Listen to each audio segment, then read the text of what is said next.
Bonsoir Gérard Felzer. Bonsoir Jules. Dans Transportez-moi, aujourd'hui, comme souvent dans votre chronique, on se projette sur les transports de demain. Aujourd'hui, on va parler des marins du futur. Clin d'œil à la route du Rhum, évidemment. La transatlantique dont le départ sera donné demain à Saint-Malo, plus de 120 participants.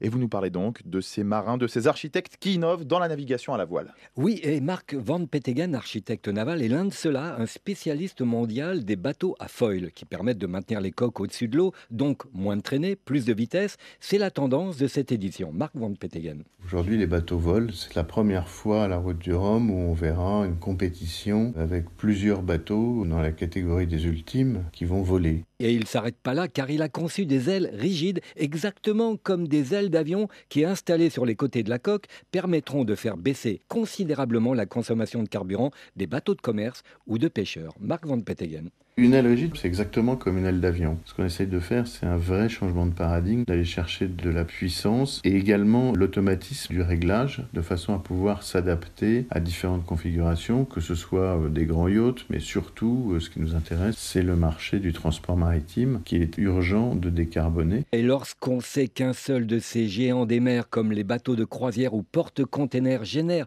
autant de pollution aux particules fines qu'un million de voitures, c'est en effet grand temps d'innover. Vous êtes très fort Gérard, parce que même quand vous nous parlez de voile, vous nous parlez d'ailes comme sur des avions, de ces foils qui auront de multiples applications demain. Oui, comme le taxi volant, le Sea Bubble que l'on verra bientôt sur la Seine à Paris, qui adopte le même principe mais en électrique, donc pas de bruit, pas d'émissions, pas de vagues. Alain Thébault, son concepteur. Avec Eric Tabarly, il y a 25 ans, on a réalisé l'hydroptère. En 2009, avec Anders Bringdahl, on a passé le mur des 50 nœuds à la voile. L'avenir appartient aux bateaux qui volent. On pense déjà au transport de masse sur ce mode, en volant, parce que c'est moins de traînées, moins de freins, moins de vagues, moins de pollution. On est dans la spirale moins. Et être non plus dans cette logique, j'ai plus grand, plus haut, plus vite, car il faut transmettre une planète aux générations futures et une planète dans un état convenable. Et à Saint-Malo est présent également un bateau qui ne participe pas à la course, mais qui montre les technologies propres de demain en matière d'énergie. Gérard. Oui, et je vous conseille d'aller visiter l'Energy Observer, un véritable laboratoire des énergies nouvelles, équipé de panneaux solaires et d'éoliennes ultra performants,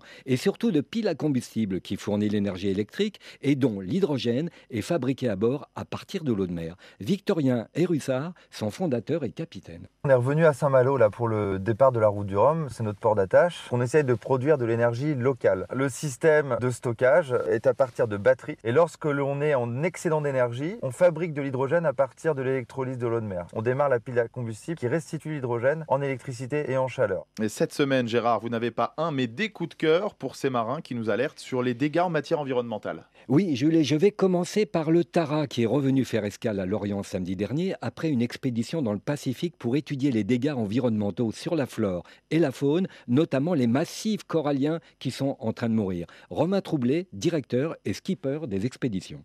Quand on part comme ça 2 ans et demi, quand on revient sur le quai, il y avait à peu près 7000 personnes qui étaient là pour accueillir le bateau. Il y avait un grand soleil, c'était super émouvant et pour tous les gens qui ont donné un peu leur vie à ce projet, c'est formidable. On est passé par la Chine, par l'Asie du Sud-Est, par toutes ces îles perdues du Pacifique. Un des premiers constats qu'on voit, c'est que le changement climatique est en cours. Le plastique, les récifs coralliens qui habitent un tiers de la biodiversité de la planète sont aussi menacés. La température, l'acidité de l'océan, la perte d'oxygène des océans. Enfin, il y a beaucoup de stress dans la mer qui illustre l'urgence de se prendre en main.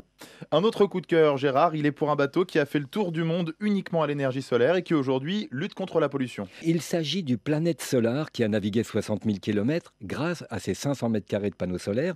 Aujourd'hui rebaptisé Race for Water, il chasse les plastiques à travers le monde. Raphaël Donjean, son concepteur, conçoit aujourd'hui un avion stratosphérique à énergie solaire. Mais c'est une autre histoire. Le bateau a été recyclé, il navigue contre la pollution des océans par le plastique. Donc ils ont développé une machine qui fait la pyrolyse des déchets plastiques et qui va faire du gaz et ensuite de l'électricité. Et c'est d'ailleurs sur le même principe que le Plastique Odyssée, un bateau conçu par des jeunes Bretons va faire un tour du monde uniquement propulsé par des déchets plastiques qui vont collecter en cours de route. Et on va terminer avec un autre projet, Gérard, conçu par le navigateur Yvan Bourgnon. Oui, et d'ailleurs le destin hors du commun de ces deux frères Bourgnon, icônes de la voile, dont Laurent qui a disparu en mer, sera diffusé sur Canal Sport ce soir. Yvan, lui, conçoit un énorme bateau nettoyeur capable de stocker 250 tonnes de plastique à bord. Mais il en faudrait beaucoup plus, notamment à l'embouchure des fleuves, sachant que chaque minute, c'est 18 tonnes de plastique qui entrent dans l'océan. Il y en a du travail pour tous ces projets, toutes ces aventures qui sont à retrouver sur franceinfo.fr,